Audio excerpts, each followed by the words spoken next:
What I'll do today is I'll be talking about the fast forward trial, which is the ultra hyperfractionated regimen, and whether we are ready to embrace this new fractionation regimen. So that is going to be the crux of my talk. I have no disclosures or conflicts of interest. What I shall be doing today is I shall discuss on the following part. One, I'll just introduce to the breast cancer demographics, which is in the current Indian subcontinent. What is the current standard of care? What are the hyperfractionated schedules? I'll just do a small brief on this. I'll not be going deep into this because Dr. Rachel has done a very good job yesterday. And I'll talk about the ultra hyperfractionated trials. There is a fast trial and the fast forward trials. And the next point would be like, can we adopt ultra hyperfractionation in our subcontinent? And what is my point of view? So this is data from the hospital-based cancer registry. This has been published in September 2021. Here you can see that this is from the Indian hospitals. So this data has been collected from 96 hospitals over the period of 8 years. And if you see females, 47% of all cancers is breast cancer. And if you see the localized disease and the loco-regional disease, near about 55% of the people have loco-regional disease. That is advanced stage malignancies. That is T3, T4 or node positive disease. So this is the status of the patient population, what we see in the Indian subcontinent. So coming to Bangladesh. So this is the Globocon data 2020 for Bangladesh. Breast cancer has become the third most common malignancy among both sexes and is the first common malignancy among females. So it has overtaken cervix almost everywhere else in the world. But the surprising fact is esophagus has become the most common malignancy among both sexes and among all ages in Bangladesh. So just to reiterate the fact, breast cancer is the third most common malignancy in Bangladesh, and the mortality wise, if you see, it is the second most common mortality in the female cancers. If you see the trends which has been published by WHO, breast cancer cases are going to double in the next 2 decades. And lung cancer is also going to increase by 3-folds. And breast cancer is going to be most common malignancy in the Bangladesh in the next 2 decades. So coming to the next part, how hypofractionation is used among the countries in the world. So this is a ESTRO-GIRO study. It's a survey done on hypofractionation. It is an anonymous electronic survey which was conducted in January 2018 to 2019. So this was conducted in the pre-pandemic era. So I presume the results which has been published in this survey might not hold true now because of the pandemic, and a lot of our practices would have evolved during this time. So in this survey, if you see, there are near about 2,300 radiation oncologists participated in this trial, in this survey. And what they found was hypofractionation was the preferred in the node negative scenario following lumpectomy in 82% of the people, and 50% of them, even for node positive disease in breast cancer, they use this. So if you see, among the different continents for breast cancer in Asia, that's what I have highlighted in red, the adoption of hypofractionation is much less when compared to the European countries. It is common across all sites. Lumpectomy, node positive, node negative, mastectomy, node positive, node negative. Only thing where we have almost equal in all countries is the palliative intent. When we have palliative intent hypofractionation, we are more comfortable. When they analyze the causes for not utilizing hypofractionation, it is because there is lack of long-term data. The myth is about inferior local control, and we think that acute and late toxicity is very high with hypofractionated regimens. So that is the reason why physicians are not very keen to utilize the hypofractionation. What today I'll do in my talk is I'll try to see whether I could take away some of this false conceptions. Coming to the journey of hypofractionated breast cancer trials, historically, this hypofractionation trial started way back in 1980s, and there has been numerous clinical trials which has changed the way by which we practice RT now. The fact that breast cancer has a low alpha by beta ratio makes it more sensitive to hypofractionation, and it's also we also need to know that hypofractionation has benefits both to patients and clinicians in terms of finances, safety, and efficacy. Initially, hypofractionation started with whole breast RT in the form of a START pilot study, and then moved on to START A and START B trials. Then it moved to fast, that is a weekly once radiation for 5 weeks. Then it moved to five fractions in a week fast forward trial. And similarly, there has been increase in the utilization of IMRT also over the last 2 decades. Initially, it started with the import high trial, low trial, and then moved on to import high trial. Currently, what we are going to do in 2021, whether we need to stratify the patients into hypofractionated, that's partial breast or whole breast, that is the trials which is being currently undergoing.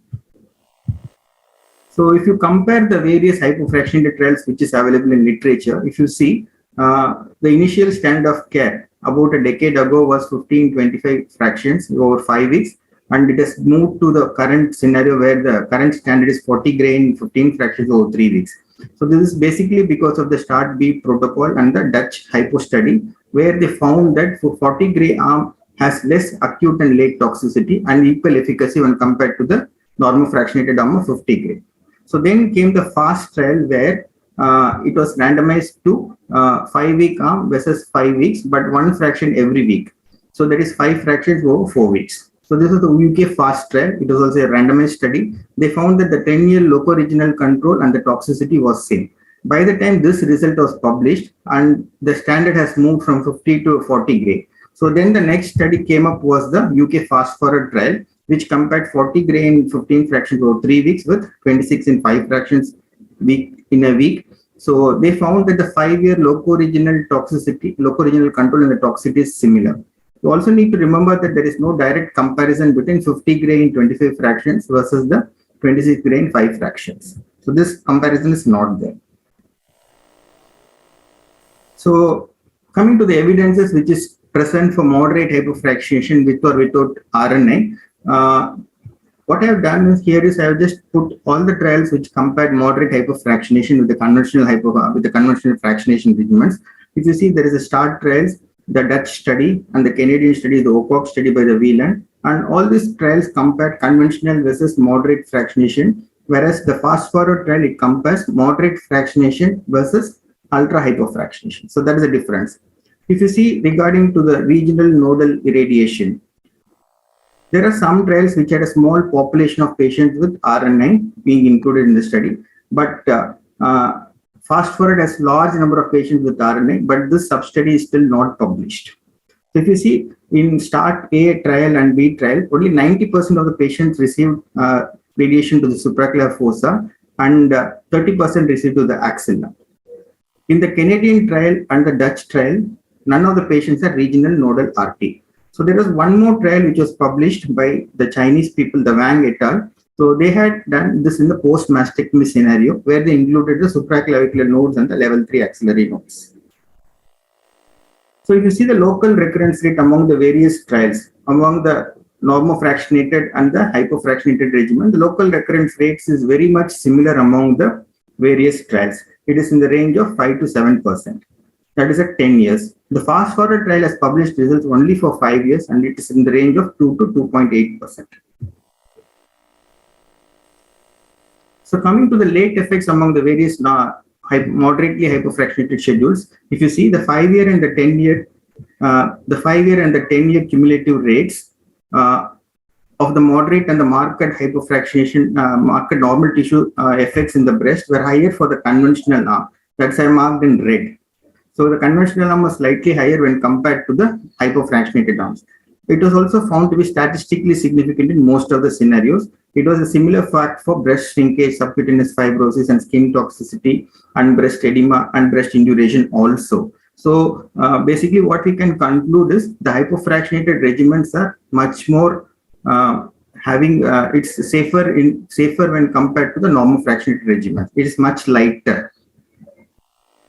Coming to cosmesis, the cosmesis rates also was very much similar among all the trials. Even in the recently published the Dutch hypo trial, it was found that the cosmesis is much similar when compared from 5 years versus both arms. In the fast forward trial, we have data for 5 years where you can find that the 27 gray arm is doing much worse than the 26 gray arm, where in 26 gray arm, you can see that it's almost similar to the 40 gray and 15 fractions arms. So coming to the trials, the main trials, what we need to concentrate is a fast trial and the fast forward trial, which is ultra fractionated regimens.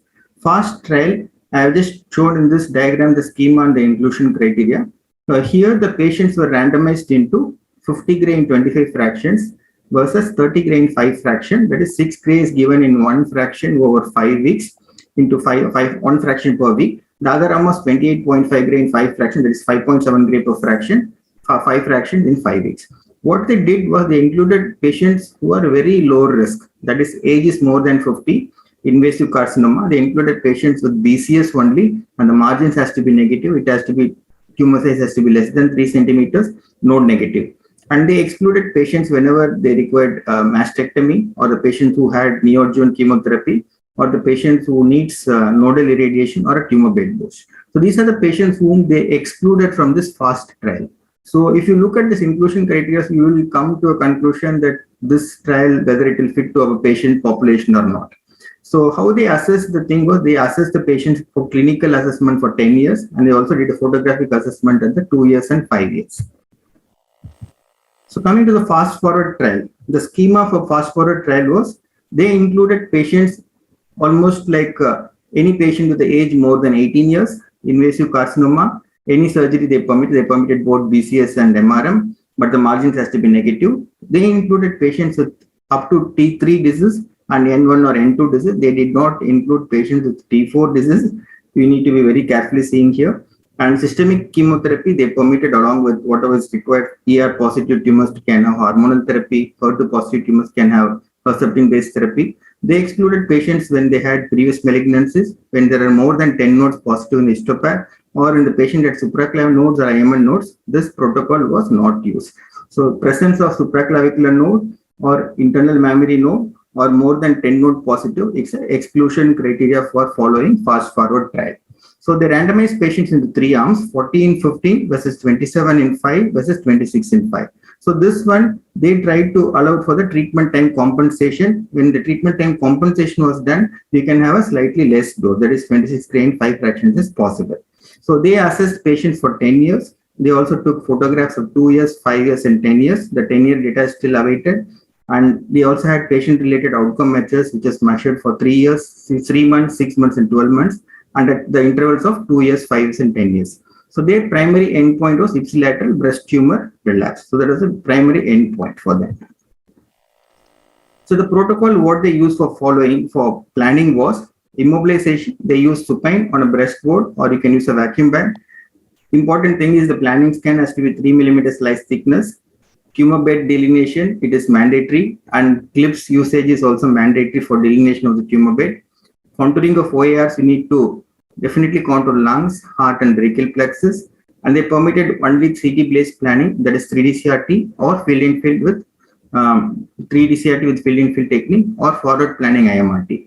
Image verification was mandatory with KV imaging, or you could also use MV imaging. So up to 3 days of treatment gaps was also permitted due to machine service or breakdown, or if there is any intercurrent patient illness. So it's a very strict protocol, as you see here itself, like a lot of things were pre-mandated. And the contouring, how they did. The contouring for this fast forward trial is very similar to that what was used in the START trials. They used a field-based PTV. This is not RTOG contouring guideline, not an ESTRO contouring guideline. They used the contouring guideline which was used in the START protocol. What they did here was they outlined the breast tissue in each axial slice. So by doing this, it becomes sometimes difficult because sometimes when the patient is obese, we might overestimate the CTV. So what they did was they asked us to have a provisional tangential field. So this tangential field pair is selected such that you can cover the breast tissue and you can minimize the dose to the normal tissue, and you see it by scrolling down the CT data set up and down. So then you generate the whole breast PTV. How it is seen here, like how you can see here, that what you do is you fix the superior and the inferior border of your field, then you put a tangential field border, then you see that you take 5 mm from the skin surface anteriorly, and you from the posteriorly you remove 5 mm from the lung chest wall interface, and then you try to put your beams in such a way that you get less dose to the OARs, and at the same time you cover as much of possible breast tissue. So this is slightly different from the RTOG contouring and the ESTRO contouring guideline. So the whole breast tissue has to be taken as a CTV. it has to be 5 millimeters below the skin surface, and you give a margin of 1 centimeter to make it into a PTV.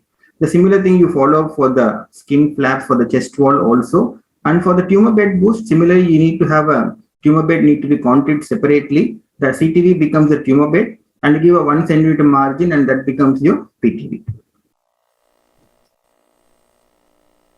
So this contouring to the chest wall. So this is also much similar to what I have designed earlier. You can also use MLCs to shield the critical organs such as the heart and the lungs when it comes, but you need to ensure that when you're shielding with MLCs, you should ensure that the tumor bed is away from the shielded area. So whenever possible, you can also shield the normal breast, non-breast tissue from the treatment fields. So the tangents, how they planned, it's also a bit different. So what we need to do is we have to ensure that adequate space is given in the anterior aspect so that the CTV is adequately covered in all the whole of the field. Sometimes the trial permitted use of bolus only in post-mastectomy scenario, and they did not permit the use of bolus in the BCS cases, and they permitted us to use wedges, simple field techniques, or you can have a combination of 6 MV and 10 MV energies to get a homogeneous dose distribution. So what we need to understand is we need to achieve a PTV coverage between 95% to 107% of the prescribed dose. So this is for the whole breast, and this is for the tumor bed boost. For the tumor bed boost, they permitted a mini tangential field like this, where you can have a non-coplanar, you can have a coplanar technique also using 3 to 5 beams.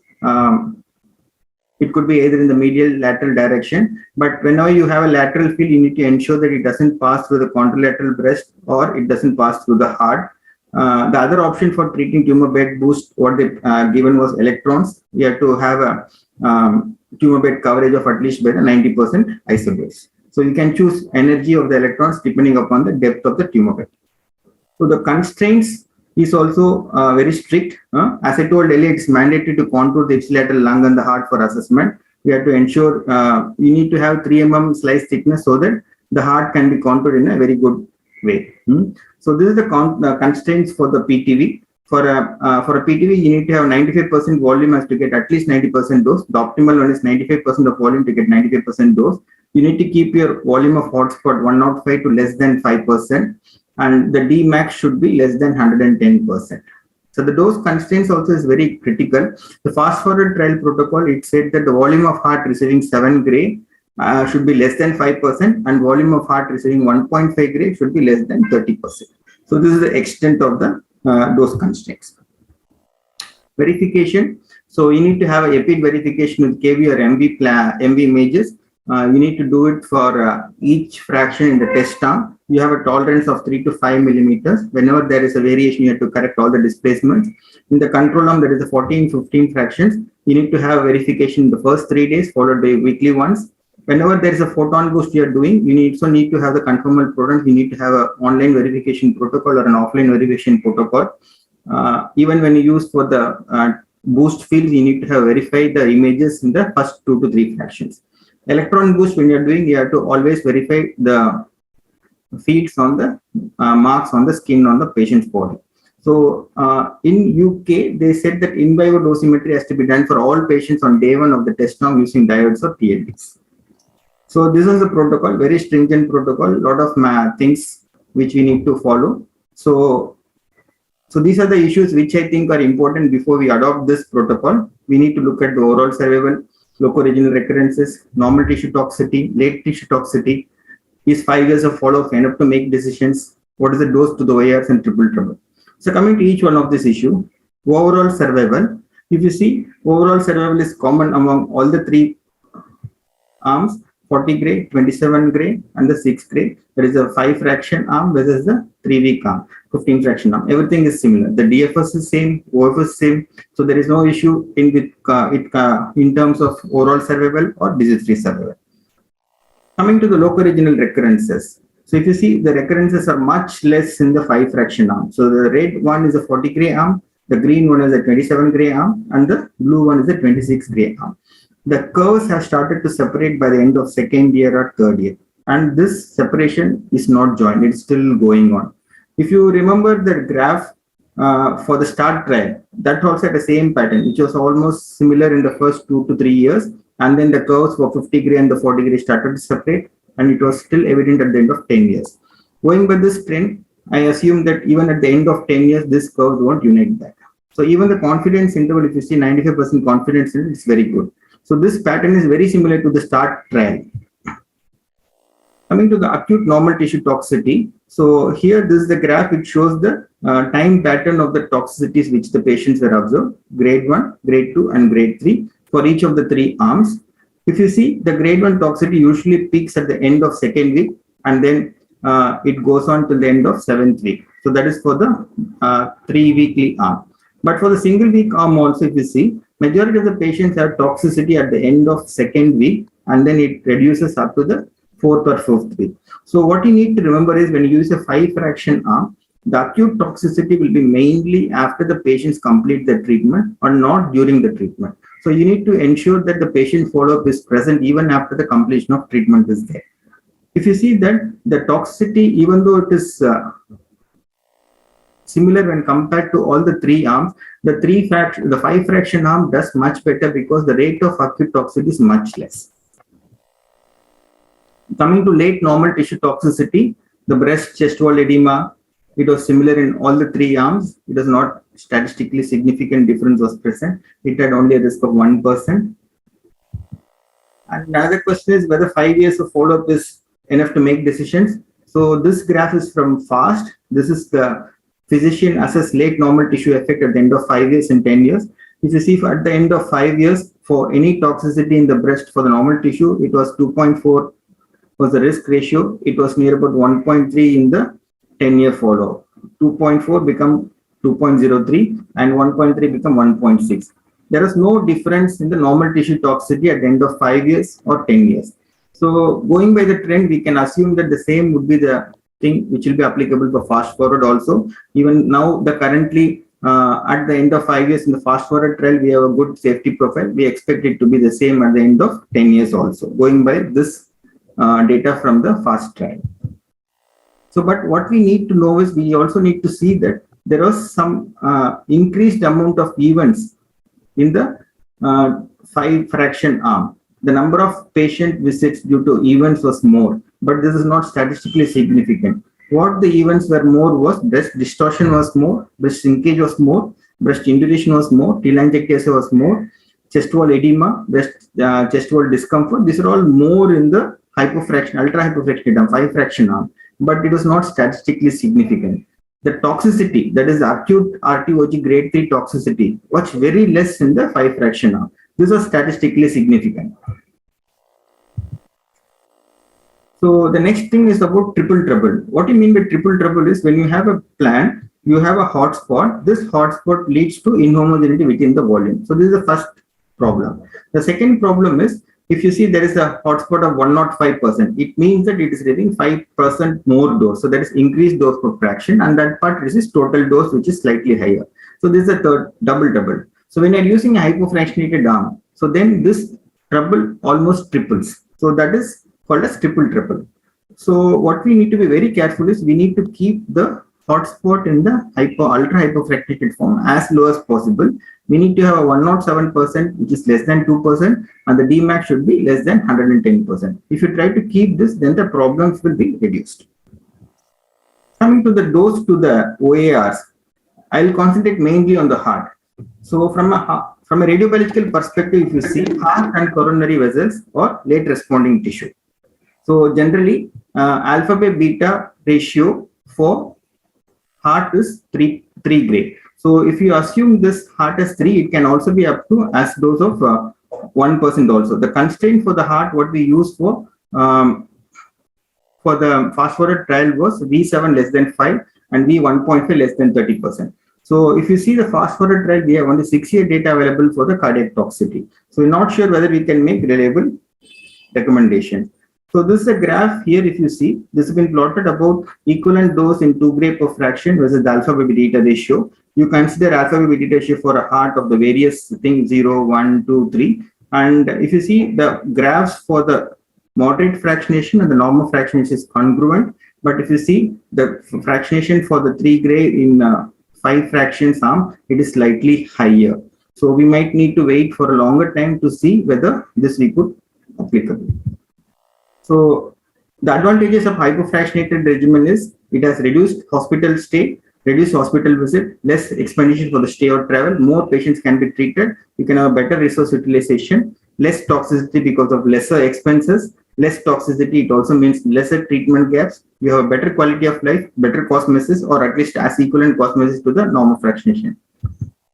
So this is RCR consents and guidelines. Here, if you see for nodal art, they have given permission to use for 26 gray in 5 fractions, whatever may be the indication, whole breast, chest wall with reconstruction, partial breast. So whatever it is, you can use 26 in 5. Only place where they are not offered 26 in 5 is for nodal radiation when nodes are supposed to be treated, supraclav or axilla. So that one is not permitted. So for that, they try to use 40 gray in 15 fractions of the standard of care till the results for fast forward trial, the nodal substudy is ready. So can we adopt 5 fraction RT? Both fast study and the fast forward studies are well conducted studies. Fast study included favorable population, fast forward included all except very low risk population or very high risk population. You need to have a strict QA based protocols for 3D CRT. It has to be mandatory counting of ORs, imaging is mandatory, OR constraints is mandatory. So this is a publication by Dr. Murshid from Faridapur Medical College. So this is basically about treatment delay, patient delay in seeking treatment for breast cancer from the time of symptoms. Here, if you see, by the time the patient with symptom reaches the oncologist or a surgeon, it's 4 to 5 months. By the time the biopsy is done, it's another 1 month. And then by the time after surgery to get treatment is another 1 month. So there's a lot of delay which happens, so which can upstage the disease to a long extent. So basically the reasons for delay are lack of awareness, lack of money, social stigma, fear of disease, and other things. So can we adopt 5 fraction RT in our scenario? We have a population of 55% of locally advanced breast cancer, but the fast forward trial, if you see, the patient population is slightly different. You have an age less than 40 was only 2%. Reconstruction was less, oncoplasty was less, ER positive tumors are very high, near about 80%. Neoadjuvant chemo was replaced only in 3%, adjuvant chemo was given only in 27%. The patient profile, what is being used in fast forward trial doesn't fit to our population. So we are seeing more of LABC. We need more trials in this LABC group of population before we jump on to 5 fractionated hypofractionated RT. So one current ongoing trial is the HIPOT adjuvant trial. So there's a multicentric trial which is led by TMC Kolkata, CMC Vellore, SGPGI. Here we try to address this question what I mentioned in the previous slide. We have a patient group of more than 18, BCS or MRM with axillary staging. All patients who require RT, they could be T3, T4 disease or any patient with no positive disease, still we can accept them for this protocol. So here what we stratified was the patient was stratified based on the surgery type, regional nodal RT, TNBC or not. And we can also use SAB technique so that 23 in 5 fractions plus SIB of 6 gray in 5 fractions can be given together so that the boost time period is also reduced. At the same time, 40 in 15 plus 8 gray in 15 fractions SAB could also be permitted. And we aim to recruit a patient size of near about 2,100 patients. And currently we have recruited near about 800 to 850 patients.